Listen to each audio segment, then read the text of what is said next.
2025 оны 9 дугаар сарын дулаахан намрын өдөр. Яг одоогоос 1 жилийн дараах хугацаа. Харин энэ 1 жил таны төсөөлд оромгүй их олон зүйл болж өнгөрсөн. Юу болж өнгөрсөн бэ гэж юу? Европ төв сүүлийн 30 жил гараагүй том дайны улмаас их гүрнүүдийн харилцаа муудаж нэг нэгнийгээ устгах талаар илт занал хэлж эхлэв. Номхон далаад Хятад улс Тайваныг эзэснээс болоод Америк Хятадын хооронд дайнд игтгэхэд ойрхон иржээ. Ойрох дорнодод Иран ба Израиль өөрсдийнхөө эсрэг өргөн цар хүрээний дайны ажиллагаа явуулж, харин Монгол улс энэ бүгдийг хоёр хөршийнхөө дундаас анхааралтай ажигласаар. Өглөөний нараа тэнгэрт хөөрч жид дунд очих үед гэнэт Facebook гэх сошиал орчинд нэг мэдээ төгшүүр дагуулan орж ирлээ. Дөнгөж сая Москва, Бээжин, Вашингтон, Лондон гэх мэтийн дэлхийн томоохон хотууд цөмийн бөмбөгийн зэвсгээр цогт өглөө. Дэлхийн 3 дугаар дан ийхүү цөмийн дайнаар хиллээ. Гудамжаар сандралцсан хүмүүс шуугилтанд энд энтхүү үүмээс ам. Харин гинт аваарын төгшүүр Улаанбаатар хотын гудамжаар дуурч эхлэв. Өөр нэг цөмийн пуужин Улаанбаатар хотыг чиглэн ирж байлаа. Чангарагчаар хүмүүс яаралтай холбогдох байранд орохыг сануулнаа. Харин та энэ бүхнийг цожирдон хүлээж авлаа. Хаашаа явах, хэрхэн амьд гарах, бас өөрийн гэр бүлийн тухай асар олон бодлоо таны толгойд эргэлдэнэ. Бус хүмүүс гүйлдэж явахад та хаашаа ч хөдөлж чадахгүй зогссон хэвээр. Төгшүүрийн дохиод дуурч игснээс хэсэг хугацаа өнгөрөв. Танд хугацаа бага байна. Одоо гинт нэгэн бодол таны толгойд асар чангаард болдов. Би хэрхэн энэ бүхнээс амьд гарах вэ? Би хэрхэн цөмийн дэлбэрэлтээс амьд үлдэх вэ? Дэлхийн түүхэн цөмийн зэвсгийн дайнд дулаан хэрэгснээс хойш 80 жил өнгөрсөн ч гэсэн энэ хугацаанд томоохон цөмийн зэвсэгтэй улсууд 3 удаа цөмийн зэвсгээ ашиглахад их ойрхон ирж. Азар тухайн үрд нь яриа хэлцээр дипломат арга замаар энэ байдлуудаас ангижирч 20 дугаар зууны сүүл үе зөв толгойд улс задарч хүүтэн дайнд улснаар дэлхийн техникс бүгсэн цөмийн аюул занал хийлэл алга болсон. Энэ үеэс дайнд дэлхийн их тайван зогссон бөгөөд цөмийн зэвсгийн аюул занал хийллийг шин зуун төрсэн хүүхдүүд тэр бүр мэддэггүй. Гэвч сүүлийн жилүүдэд энэ байдал нь айжмаар алга болсоор шинэ геополитикийн хямрал дэлхийн нийтлийг шинэ дайны ирмэг рүү улам ойртуулсаар үүнтэй зэрэгцээ цөмийн зэвсгийн талаарх асуудлыг томоохон гүрнүүд ойр ойрхон дурдах болов. Бидэнтэй хамгийн ойр жишээ гэвэл Оросын улбаны улсын ерөнхийлөгч Владимир Путин 2024 оны 5 дугаар сард Орос улс цөмийн дайнд бэлэн хэмээх мэдээллийг хийж байсан. Мөн бидний нэрлэж заншснаар Хойд Солонгос буюу Бүд найрамд гарчсан Солонгос улс нь цөмийн зэвсгээр занал хийх явдал нь сүүлийн 10 жилд тасралтгүй явагдсаар байна. Хэдийгээр Монгол улс ардчсан хувьсгалыг хийсний дараагаар зөвлөлтийн цэргийг гаргаж дэлхийн нийтэд цөмийн зэвсэггүй бүс нутаг гэж зарласан ч аюул занал хийл биднээс бүрэн дүүрэн холдоогүй байна. Учир нь гэвэл Монгол улс одоо ч Орос ба Хятад улсын идэвхтэй нөлөөллийн хүрээнд байгаа бөгөөд манай улсын гадаад бодлогоч тэднээс ихээхэн хамааралтай байдаг. Монгол улсын 3 дахь шүршийн бодлого хэдий 20 шүршийн холбоо хамаарлыг тэнцвэржүүлэх зорилготой ч дайн бүхий нөхцөл үүссэн тохиолдолд энэ бүрэн дүүрэн хэрэгжиж чадах хэсэг нь эргэлзээтэй. Дээрээс нь Орос Хятад хоёр Америк нэгдсэн улс ба өрнөдийн орнуудын эсрэг холбоотнууд болж байгаа ч бүр ихээр асуудлыг хурцтгаж байна. Бидэнд хойжуулах цор ганц гаргалгаа бол нэг бол бид тэдний талд орно. Эсвэл төвийг сагсан хэвээр л байх болно. Гэхдээ ч тэр энэ хэр утгыг хэлж мэдэхгүй л дээ. Тиймээс энэ удаагийн дугаараар баг зэрэг муу ёрлож цөмийн дайны нөхцөл байдал үүсч Монгол улс занал хийл ирсэн тохиолдолд хэрхэн амьд үлдэх талаар бид та бүхэндээ үзүүлэхээр бэлтгэлээ. Одоо харин бичлэгээ эхлүүлцгээе. Цөмийн зэвсэг бол асар хэмжээний сүйтгэх хүчийг бий болгох чадвартай зэвсэг юм. Энэ зэвсэг нь атомын бөмбөгийг хуваах эсвэл нийтгэх процессын үед ялгарх энерги дээр үндэслэгдэх. Энгийнээр бол ямар нэг элементийн атомын цөмийг хагалж эсвэл хоёр цөмийг нэгтгэж тесрэлт үүсгдэг гэдээ ойлгочих болно. Ерөнхийдөө бид атомын цөмийг нэг өндөг байна гэж төсөөлье. Өндөг дотор өнгийг бүрэн бүтэн хайлгадаг маш хэмжээний энерги байдаг. За тэгвэл 20 дугаар зууны ихэнх үед эрдэмтэд хэрхэн энэ өнгийг хагалж энерги гаргаж авах замыг нээн илрүүлсэн бөгөөд уг нийлтийг хиймэгцээ нэгэн санаа тэдний толгойд орж ирсэн байна. Энэ бол үүнийг хэрхэн бөмбөг болгох тухай юм. Ихэнх үед өнгийг зөвхөн хагалж энерги гарган авдаг байсан бол дараа нь үүнийг өөр нэг өндөгтэй нийлүүлснээр хагаснаас ч их хэмжээний энерги гарган авч болохыг эрдэмтэд мөн олж илрүүлж. Цөмийн зэвсгийн дэлхийн түүхэнд хамгийн их хөнөөл учруулж чаддаг зэвсэглийн төрөл бөгөөд түүний үндсэн хоёр хэлбэр байдаг. Эхнийх нь атомын бөмбөг. Цөмийн зэвсгийн хамгийн ихэнд бүртгэгдсэн хэлбэр бөгөөд 1945 онд Хирошима ба Нагасаки хотууд дээр ашиглаж дэлхийн 2 дугаар дайныг дуусгасан байна. Хоёр дахь нь ус төрөгчийн бөмбөг. Энэхүү бөмбөг нь бидний үүнд өртсөн нэгдэх процессын үр дүнд явагддаг ба хүмүүсийн хамгийн сайн мэддэг жишээ бол дэлхийн хамгийн хүчтэй бөмбөг болох цар бомб юм. Цөмийн зэвсгийн нэг тесрэлтээр асар их хөнөөлтөөс гадна удаан хугацааны туршид оршин орчныг бохирдуулж цацар гэдэг таягдл үүсгэдэг тул дэлхийн нийтийн хувьд томоохон аюул занал хийл учруулдаг. Хэдийгээр цөмийн зэвсэгт хяналт тавих нь олон улсын гэрээ арга хэмжээнүүдэд хэрэгжиж байгаа ч зарим улс орнууд цөмийн зэвсэгтэй байх хөгжүүлэх сонирхлоо хэвээр хадгалсаар л байна. За цөмийн зэвсгийн түүхийг бид бүхэн ерөнхийд нь Оппенхаймер кинон дээр гардгаар мэднэ. Дэлхийн 2 дугаар дайны үед нацист германчууд төрүүлж бөмбөгийг бүтээхээс урьдчилж Америк нэгдсэн улс тухайн үеийнхээс сууд эрдэмтдийг цуглуулсан. Тэгээд түүнийг Манхэттен төсөл хэмээн нэрвсэн байна. Манхэттен төслийн ахлагчаар еврей гаралтай Америкийн онлын физикч J. Robert Oppenheimer ажиллаж. Тэд хамгийн анхны амжилттай туршилтыг 1945 оны 7 дугаар сард Trinity хэмээх нэр дор явуулсан байна. За киног нүцсэн хүмүүс бол нэрний утгыг сайн мэдж байгаа л да. За ингээд уг зэвсгээр дэлхийн 20 дугаар дайнд тунаж үлдсэн Японы эзэнт гүрний эсрэг явуулах асар их хүчний хохирлолтой цэргийн ажиллагаанаас сэргийлсэн ч Америк нэгдсэн улс цаашид зөвлөлт холбоот улстай 70 жил үргэлжилсэн сөргөлдөөнийг үүсгэсэн байна. Түүхэнд 3 удаа уг нь 2 улс бие биенээ рүүгээ цөмийн бөмбөгөөр харахад их ойрхон ирж байсан талаар ихэнх хэсэгт бид дурдсан. Тухайлбал 1962 онд Карибын тэнгисийн Пуужингийн хямралын үеэр анх удаага дэлхийд цөмийн дайн гарахад их ойрхон байж. Гэвч харилцан буулт хийсний улмаас нөхцөл байдал аюулгүй өнгөрсөн. Дараа нь 1983 онд зөв зөвлөлтийн цөмийн тоглооноос хамгаалах системийн хиймэл дагуулын алдаа Америк нэгдсэн улсад цөмийн пуужин ирж байна гэх хуурамч тохиог ирүүлжээ. Дараа нь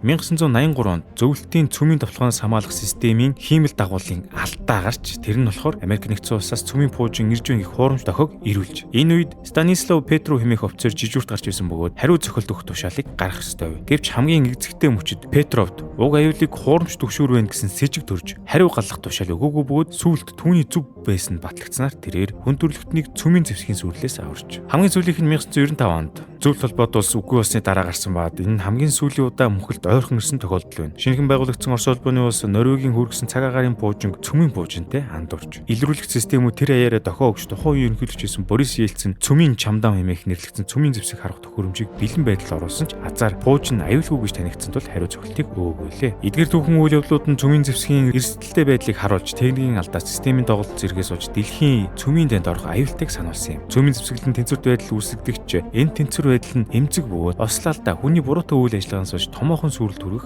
магадaltaй хэвээрээ. Хүйтэн танаас улбаатай дэлхийн нийтийг хамарсан цэрэг зэвсгийн өрсөлдөөн цөмийн зэвсгийн технологиг өнгөрөх зуунд оргилд нь хүргэсэн. Хэрэг бид 1945 онд хэрэглэсэн цөмийн зэвсгийг одоо үеийн Америк нэгдсэн улс эсвэл Орос улбаны улсад байгаа зэвсэгтэй харьцуулбал тухайн орнуудын зэвсгэлдүүд цөмийн зэвсэгтэй аж зүгээр л салюттай адилхан байх болно. Цөмийн зэвсэг нь асар их сүрэл учруулах чадвартай тул дэлхийн их тайван аюулгүй байдал томоохон эрсдлүүдийг бий болгодог. Нэгэнт бид цөмийн зэвсгийн дайралтаас хэрхэн амьд гарах тухай ярьж байгаа учраас эхлээд цөмийн зэвсгийн үзүүлэх хохирлын талаар ярилцъя. Нэгт цөмийн зэвсгийн шууд үзүүлэх хохирол. Цөмийн дэлбэрэлтээс үүдэн асар хүчтэй дэлбэрэлт дулааны цохилт бий болж ойролцоох бүсэд байгаа хүмүүсийг шууд үхэлд өргөдөг. Хит халалт нь хүний арьс зөөлөн эдийг шатааж ноцтой түлэгдэлт үүсгэдэг бол хүчтэй дэлбэрэлт нь хүмүүсийг гэмтэж барилга байшин дэд үтцийг өсөвдөг. Мэдээж дэлбэрэлтийн үзүүлэх хохирол нь зэвсэгний хүчин чадал буюу TNT тонноос шалтгаалдаг. Та хүнд баримжаа хүүднээс ахин харьцуултыг болбол 1 тонн TNT гэдэг нь 1 тонн хэмжээний TNT хэмээх жижиг тесрэг бодисны тесрэлтийн үзүүлэх хохирол юм. Харин Хирошима хотод хайсан бөмбөг нь 15 килотонн буюу 1500 тонн жижиг тесрэг бөмбөгийг нэгэн зэрэг тесэлсэнтэй адил гэсэн үг. Одоогийн Америк нэгдсэн улсын зэвсгэлд байгаа V78 гэх цөмийн цэнхт хошуу нь харин 300 килотонноос 475 килотонн хэмжээний хүчтэй. Энэ Хирошима хотод хайсан атомын бөмбөгнөөс даруй 25 дахин илүү хүчин чадалтай гэсэн үг. Зүгээр сонсох төдийд л аимшигтай хүчин чадлыг нь бид мэдчих болохоор байна. Хоёрт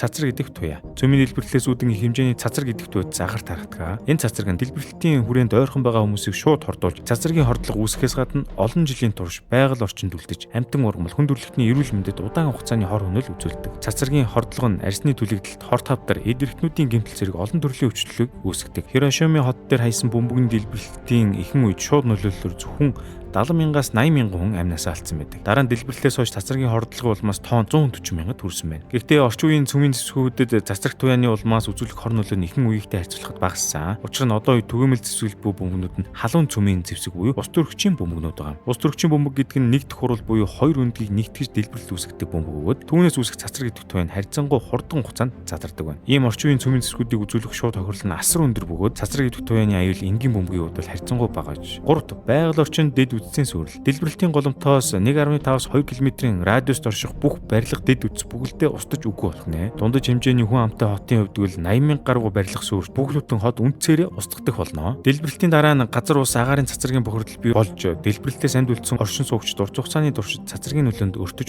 удаан бас зовёртой өхлөж хөгж магадгүй. Эдгээр нь цөмийн зэвсгийн үзүүлж чадах хамгийн аимшигтай хохирлууд бөгөөд дан бусаар цаашид өөр олон асуудал бэрхшээлийг араараасаа дагуулна. Цөмийн зэвсгээс үзүүлэх сүрэл нь тухайн ашигласан зэвсгийн хүчин чадлаас шалтгааллах бөгөөд дэлхийн цөмийн зэвсэгтэй улсууд аль алинд нь нөгөөгөө бүрэн дүүрэн устгах чадах хэмжээний хүчтэй бөмбөгнүүд байсаар л байна. Тэгвэл одоо бүгдээрээ Улаанбаатар хот дээр ашигласан үед юу болж байгаа талаар ярилцъя. Улаанбаатар хот дээр цөмийн зэвсэг дэлбэрсэн үеийн хор хэмжээг бид бүхэн Nuke Map гэх сайтыг ашиглан үзүүлэх болно. Одоо уг систем дээр дүрдэгдсэн үйл явдал дээр тулгуурлаад Улаанбаатар хотыг сонгож харин цөмийн зэвсгээр нь Америк нэгдсэн улсын зэвсгэлдэдэг минут минь 3 гэх төв алгасдаг пластик буужингийн V87 цөмийн цэнх тушууг сонгоё. Энэхүү сайт нь цөмийн зэвсгийн цохилт хэрхэн нөлөөлөхийг бидэнд тооцож гаргаж өгнө. Ингэхдээ бид цөмийн зэвсгийг агаарт биш шууд газар цохилт өгөх гэсэн хөлбөрийг ашиглаж байгааг анхаараарай. V87 хошуу нь 350 килотонны хүчин чадалтай ба халуун цөмийн бөмбөг юм. Энэ нь цацар гэдэг тул тийм их бишээ гэсэн үг. Одоо дэлбэрэлтийн голомтыг Монгол Улсын засгийн газрын ордноос эхлүүлцгээе. Дээрээс нь систем Улаанбаатар хотын хүн амыг 1 саяар тооцож байгаа. Дэлбэрэлтийн улмаас эхлээд засгийн газрын ордон ба Сүхбаатарын талбай, галерей ба үйлдвэрчний эвлэлийн байрын хооронд 200 72 метрийн радиустай 65 метрийн гүн хонгорхоо үүсгэх нь байна. Ордноос 920 метрийн зайтай цөмийн галт бөмбөгний үр дүнд баг тойрог, Төв шуудан, Blue Sky, Central Tower, Монгол Улсын их сургууль, үндэсний музей, Багшийн дэд, гадаад хэргийн яам зэрэг барилга байшингууд үндэстэн товрог болж тухайн бүсд байсан хүмүүс хумхын тос болон арчигдах нь. 1 км 500 метрийн радиуст асар хүчтэй дэлбэрэлт тесрэлтийн долгионы улмаас баруун дөрвөн замаас зүүн дөрвөн зам. За хойш нь 100 айл урагшаана хүүхдийн парк хүртэлх бүсэд барилга байгууламжгүй сүрч хүн амтан амьд гарах магадлал тэг хөвтэй болох нь. Дэлбэрэлтийн төвөөс 323 км-ийн зайд байх Тэбэдэ андууд, Төмөр зам ба Баянзүрх дүүрэг 120 мянгад хайлаас хүртэлх газруудын орон сууцны барилгууд норж галдуумар тарах магадлал өндөр байна. Төвөөс арай хол буюу 829 км-ийн радиуст тесрэлтийн долгион харьцангуй бага байх бөгөөд баруун тийшээ 5 шар, зүүн тийшээ гачуур хүртэлх хойшооноо санзайн цуслан урагшаана богдуул хүртэл газруудад орон сууцны барилгуудын шилэн цонх хагарч хүний амьд гарах магадлал өндөр өвч дагаад хэмжээний гэмтэл авах магадлал өндөр байна. Уг радиуст хүмүүс хотын төв дэх хурц гэлбаг хамгийн түрүүнд олж харах ба түүний дараа тесрэлтийн долгион тэдэнд төрнө. Засгийн газрын ордноос 677 км зайд буюу 1-р хороолол Чулуун овоо, Яармаг, Нисэх долоон буудалд хүртэлх газруудад хүмүүс 3-р зэргийн түлэгдэлт авах магадлал 100% бөгөөд энэ тэдний гадна арьсны давхрыг гэмтээж өвчин мэдрэх мэдрэлийн судснуудыг хүртэл үгүйснээр хүмүүс ихэнх тохиолдолд өвдөлтийг мэдрэхгүй болох нь. Одоо цацраг идэх туяаны тухайд авч үзвэл төвөөс 219 км-ийн зайд Гандан, 32-ын тойрог, Жуков, Төв цэнгэлдэх орчимд цацраг идэх нь 1 сарын туршид хамгийн их буюу 500 рем байх бөгөөд уг бүсэд амьд үлдсэн хүмүүс бүгд цацраг идэх туяанд хордох нь байна. 500 ремийн тунтай хордлого нь нийт амьд үлдэхсдийн 15%-ийг хор тавдраар өгөхөд хүрэх бөгөөд хүмүүс дэлбэрэлтийн дараа эхний хэдэн цагт дотор муу гарах, бөөлж, толгой өвдөх зэрэг шинж тэмдгүүд илэрнэ. Дараагийн хэдэн өдрийн дараа эдгээр шинж тэмдгүүд нь түр намт головч цусны цагаан хэсүүд алга болж, дархлаас уларч, цус алдах, халдвар авах магадлал нэмэгдэнэ. Хэдэн 7 хоногийн дараа амьд үлдсэн хүмүүс цацрагийн өвчний хүн дэлбэрүүд илэрнэ. Улмаар эд эрхтнүүд нь ажиллагаагүй болох, цусны хор тавдар үүсэх магадлал үүсэх аж. Улаанбаатар хот байнгын баруун тишээ чиглэлтэй салхинд оршигдвол цацраг идэх тоосноцор баруун болон баруун хойд зүг салхиар дамжин тархах нь байна. Цөмийн дэлбэрэлтээс амьд үлдэгцэд нь хотын төв хэсэгт 16.2 км-ийн өндөр ба 891 км-ийн радиустай том мөө гэлбэрийн үүлийг олж харна. Улаанбаатар хотын оршин суугчдын хувьд Сүхбаатар дүүрэг тэр чигээр устгал, Баянгол, Хангул, Чингэлтэй дүүргүүдийн тэн хагас нь устж, Сонгон хайрхан Баянзүрх зэрэг томоохон аймагтай дүүргүүдийн хувьд арай бага хохирол амсах төлөвтэй байна. Налах дүүргийн тухайд дэлбэрэлтийн долгионыг мэдрэгч цацраг идэвт түлхэгдэлтийн эрсдэл харьцангуй бага байна. Хүн амын хохирлын тухайд 1 сая хүнээс 298 мянга гаруй хүн амьөрөгдөж, 220 мянга гаруй хүн гэртэж гэмтэх нь. Эхний 24 цагийн хүрээнд 785 мянга гаруй хүн хөнгөн дэлбэрэлтийн долгионыг мэдэрнэ. За ингээд тоочод байвал бид цаашлаад асар аимшигтай үр дүнгуудыг харах болно. Тиймээс энэ үргээд өндөрлөё. Одоо цаашлаад бүгдээрээ хэрхэн амьд гарах талаар ярилцъя. Видеоны ихэнх үед явжсэн дууд дохио сонссон үедээ эргэн очие. Та цөмийн дэлбэрэлтийн дараах цацраг идэх туяаны бүсд буюу баруун дөрвөн замын уулзар дээр байна гэж төсөөлье. Энд таны амьд гарах магадлал маш бага бөгөөд таны хорогдох байр олох хугацаа том бага. Юун түрүүнд мэдээж цөмийн дайралтаас амьд гарах хамгийн ихний арга бол хорогдох байр олох үлээ. Гэхдээ энэ нэг үгээр нэг байрны подвол эсвэл гаражинд бүр хөрөгчөнд орсноор амьд үлдэнэ гэсэн үг биш ээ. Хорогдох байр нь цацраг идэх туяанаас сайтар хамгаалагдсан байх хэрэгтэй бөгөөд дор хаяж газрын гадаргаас 10-аас 15 м-ийн гүнд байх шаардлагатай. Хоёрт хорогдох байр нь дор хаяж 1 м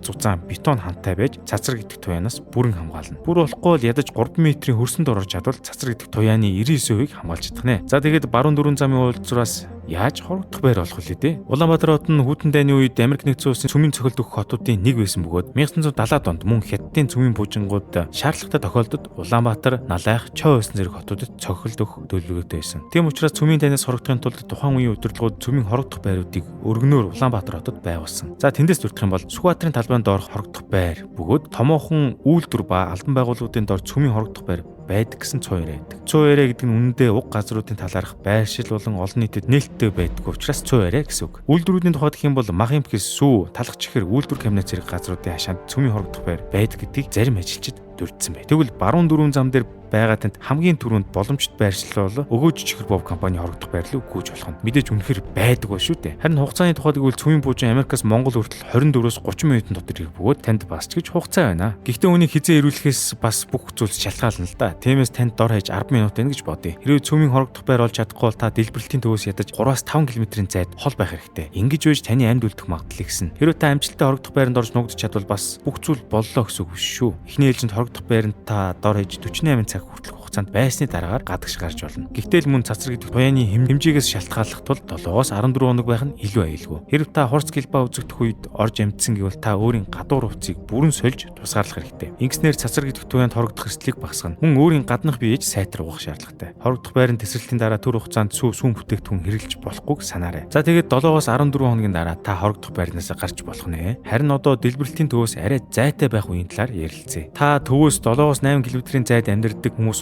хурц гэлбаа харах үед цонхноос хол газар байх нь аюулгүй. Учир нь хэрэв та тухайн гэлбааг олж харвал сохрох эрсдэлтэй. Дэлбэрлийн үеэр даацын хан ба батбуг ширээн дор орж нуугдах нь нурангад дарагдах эрсдлээс сэргийлнэ. Дэлбэрлийн дараагаар та үүссэн том мөөгөн үлийг хараад эрхийн ургаараа хэмжих хэрэгтэй. Энэ танд дэлбэрлийн цар хүрээний талаарх мэдээллийг өгөх болно. Энэ удаагийн бичлэгээр бид цөмийн дэлбэрэлтээс хэрхэн амьд үлдэх талаар танд хүргэхийг түгэлээ. Дэлхийн улс орнуудын харилцаа улам хурцсаж байгаа энэ цаг үед томоохон хэмжээний сүрэл гамшиг болох эрсдэл хэдий багч гисэн бид юунд ч бэлтгэлтэй байх нь зөв. Танд бичлэг таалагдсан гэж найдаа. Лайк болон subscribe болдгоо дараагийн бичлэгээр маш сонирхолтой сэдвийн талаар ярилцъя.